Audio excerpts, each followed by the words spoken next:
Welcome to Prepare to Care, an AARP podcast aimed at bringing you free information, free resources, and free tools to help caregivers and their families. I am your host, Charlene James. Thank you for joining us. Well, the holiday season is upon us, and that means it's time for togetherness and celebration. For many of us, it's a season of giving. Unfortunately, the gift-giving process, from purchasing the perfect gift to making sure to get the gift to the recipient, also brings opportunities for consumers in terms of being scammed. An AARP study found that emotion, environment, and exposure create vulnerable moments for consumers. It can be an emotional time for caregivers. Here to talk to us about scams we should be vigilant about is Jennifer Salazar. She's the Texas SMP Program Director for the Better Business Bureau Education Foundation. Jennifer, thank you for joining us. Thank you, and thank you for having me on the show today. Let's begin. One of the largest shopping days of the year is near. What can we do to keep from being victims of fraud? So I know that we're all ready to go shopping, and we can go in person or we can go online. But the biggest thing that I tell us all is please research before you buy. If you're going to make a big purchase, you want to research it before you buy it. Not only that, something else we all need to watch out for, and I'm guilty of this. If it's too good to be true, if it is such a great deal, it's probably a bad deal. Also, look out for fake brands. For example, you might think, oh, that purse is absolutely beautiful and it usually goes for $160, but it's $5. Probably a fake purse. I'm just saying. Also, you should be aware of making quick purchases online and especially on social media, because a lot of times, unfortunately, those evil scammers watch our buying habits, and they have ways to do that when we're on social media. And if possible, the biggest way to stay as safe as we can is if you have access to a credit card, use the credit card to make your purchases, because if something goes wrong with the purchase, you can dispute credit card charges a lot easier than you can with your bank account. So just something to keep in mind. If you can, use the credit card. Okay, so if you're a caregiver, how can you protect the person you're caring for from falling for scams? I'll be honest with you, and I use this personally. Have a conversation with your loved one. Grab a cup of coffee, tell them about the scams going on, offer to take them shopping, and offer to go on the, internet with your loved one just to go through the sites. Make sure that the sites are real sites. We see a lot of look-alike stores, and it might be missing a letter or something. You might think you're making a purchase at your favorite store, but it turns out it's a fake website. A lot of times scammers create fake websites that look identical to your favorite store. So I always say, why don't you take time, spend time with your loved one, help them shop, grab a cup of coffee, talk to them about them, about shopping, talk to them about what would you like to buy this year.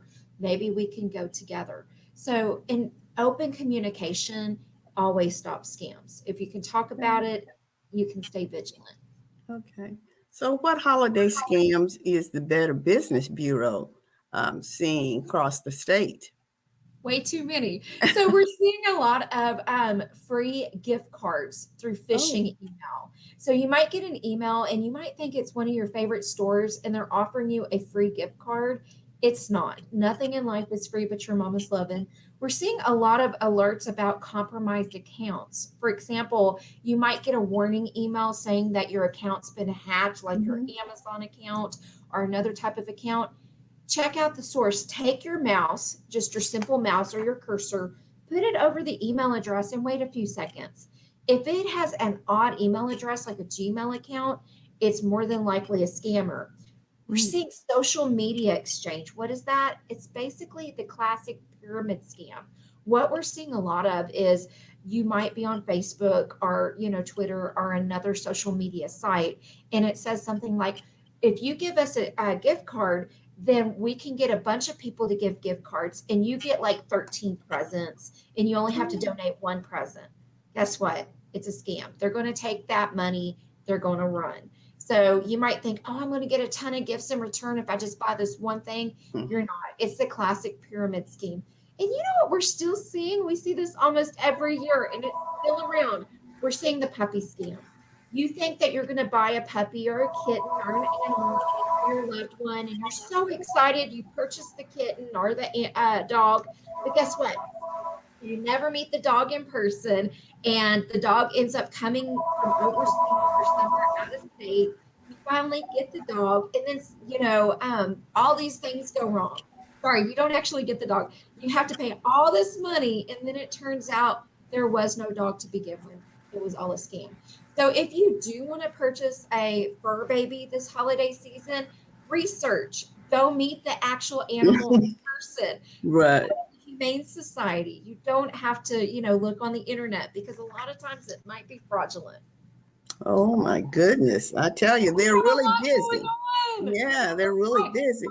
Well, we know during the pandemic that online buying jumped during that pandemic period and continues to jump.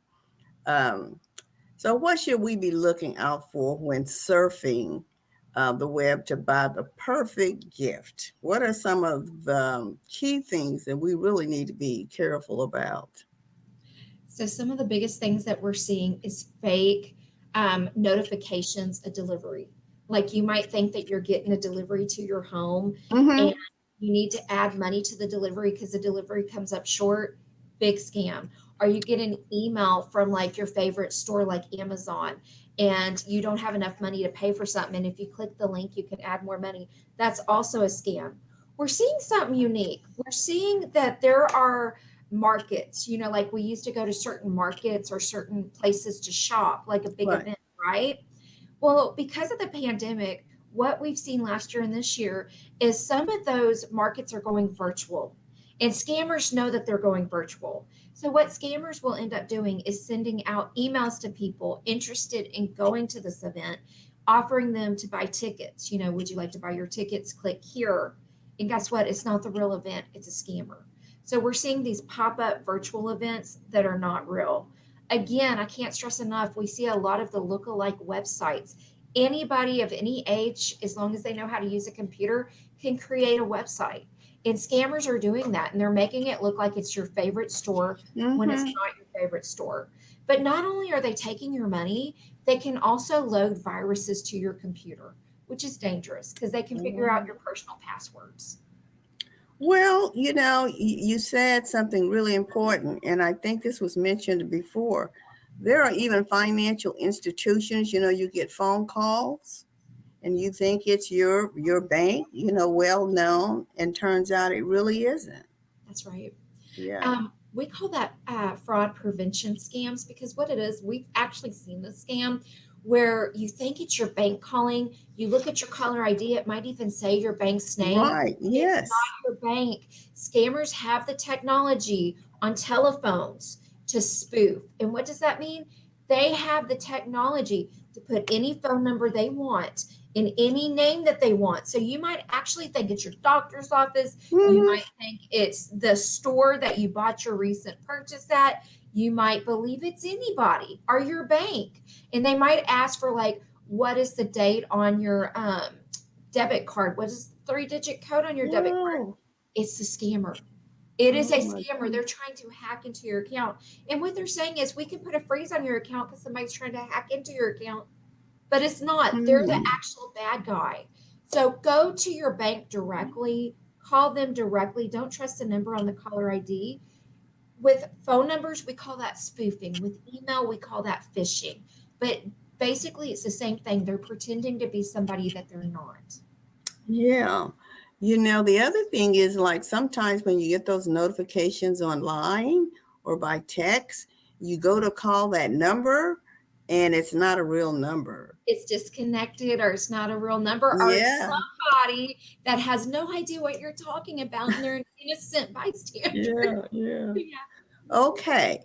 So once you order online, you're all excited about receiving your packages or whatever, should we be especially vigilant over the holidays if we're having online purchases delivered to you or your intended gift recipient?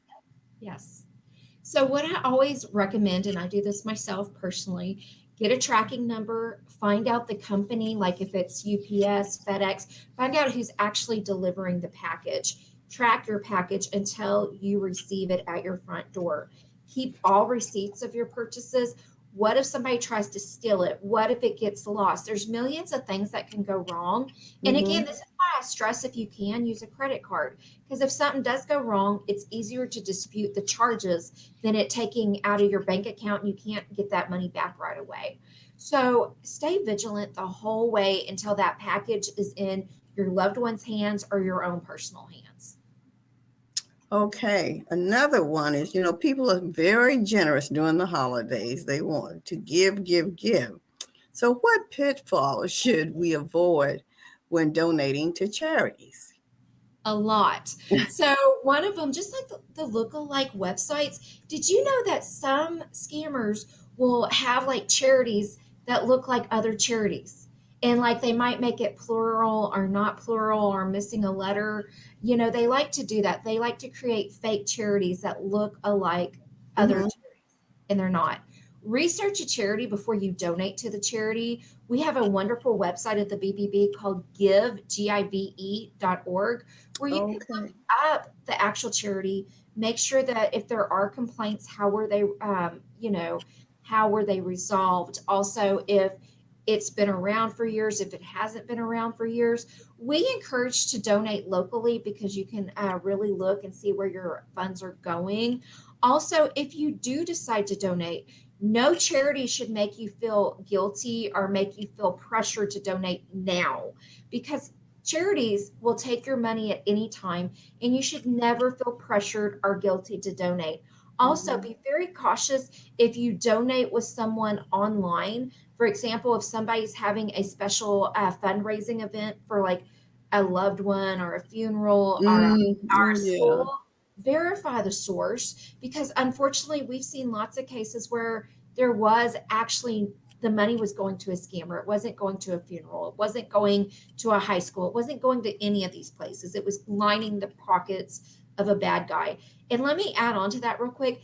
If you think it's going to your church, verify with your church, because we've even seen fake websites for churches and it wasn't really the church. Hmm. That's very interesting and somewhat depressing. I know. I never have good news. And gift cards. Yes. Why should we be vigilant there? You've kind of touched on some of that, but gift cards. A lot. So, first of all, if you do buy gift cards, go to a place that you know and trust. Avoid buying gift cards online, because a lot of times, sometimes gift cards, if you go to like an auction, because there are gift card auctions, a lot of times they're fraudulent, or they're Oh, basically stolen gift cards. Something else to watch out for: when you buy a gift card, make sure it's not tampered with, make sure it looks okay, because scammers can actually get the numbers off of those gift cards, spend them before they're in the hands of your loved one. So just be very careful. And also, when you buy the gift card, keep the receipt. Keep the receipt. Send the loved one the receipt with the gift card, because if it is spent down, you're more than likely to get your money back if you have a receipt. And again, if you can, use that credit card, because you can dispute credit cards a lot easier than you can debit cards, and at least the money's not taken out of your bank immediately. And if you do send holiday cards or gift cards or cash in the mail, don't send it in a beautiful card. I know that sounds silly, because that's part of my favorite thing about going shopping for pretty yeah, cards is yeah, because that is you so love a true. beautiful card, right? Scammers know that the holidays brings payments. They actually check mailboxes. Some of us have mailboxes that are accessible, like on the road, and Hmm. they will check it, and they're looking for the pretty envelopes. Because in a pretty envelope is more than likely money or gift cards. So yes, keep the pretty envelope, but put it in like an ugly manila envelope and mail it to your loved one. Because we get lots of cases of stolen mail.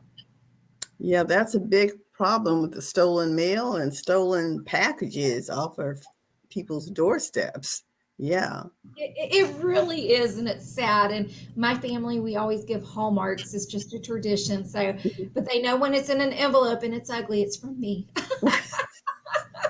That's your signature, huh? Yes, unfortunately, yes. Yeah. Well, Jennifer, you have provided so many great tips. And a lot of these are tips that people need to hear year round, not just during the Yes. holiday season, because we do tend to get lax and stuff. And I was thinking, you're talking about the pretty cards. I was thinking about the pretty padded envelopes, that you see in the post office. Those are so pretty. But I was thinking, somebody sees that and they know it's a gift, or it says birthday or Yeah. whatever. Have a little cake or a present on it. Yeah. And so we really do have to be vigilant year round with that. So listen, is there any last minute tips that you want to leave with our viewers? So enjoy your holiday. Just be cautious. When in doubt, check it out. Call us at the Better Business Bureau. And we even want to give you a special number. It's to the Texas Senior Medicare Patrol, because the Better Business Bureau here in Houston has the federal grant for the Texas Senior Medicare Patrol, and we cover the whole state of Texas. If you are a victim of any scam, any holiday scam, the grandparent scam, Medicare scams, call us at 1-888-341-6187. We don't judge. We are there to help you. In fact, if we're not the right place, if it's not Medicare fraud, error, or abuse, if it's something we can't help you with, we will get you to the right place. In fact, we will hold your hand, not literally, but we will be there with you the whole way. We'll be on a 3-way with you. We will make sure you get to the right agency to help you. And one thing that we do pride ourselves on is if you do call us, myself, Jennifer Salazar, Diane Wynn, or Robert Obregon will answer the phone. You're not going to get press 1, press 2. Now, if by some reason all 3 of us are on the phone, you will have to leave a voicemail, but we do get back to you within 24 hours. It is confidential. Everything you tell us is confidential. And this is a federal grant paid for by taxpayers. You paid for this service, so please use it. And again, we don't judge. We are there to help you. And enjoy your holiday. And when in doubt, check it out. Call us. Believe me, we research a lot of stuff. We even learn something probably daily. So give us a call, and we're always there to help you. Well, thank you so much for joining us. I tell you, those tips are, again, they're just so valuable, and we'd like to hear more about them and hope that people are really listening to what you're saying, because it does make a difference and it can dampen the holiday spirit. You don't want to be a Scrooge, and you want to be on the nice list and not the naughty list. So, well, thank you for joining us. Everybody have a great holiday. And be well. We encourage you to follow the Prepare to Care podcast on iTunes, SoundCloud, or at www.aarp.org/Houston PTC. On December 6th, AARP Texas will be hosting a live teletown hall event where you will be receiving more information on protecting your loved ones as well as yourself from fraud and scams. To register, please go to aarp.org/TX. You can also catch past episodes on our AARP Texas YouTube channel. Thanks for listening, and as always, thanks for caring.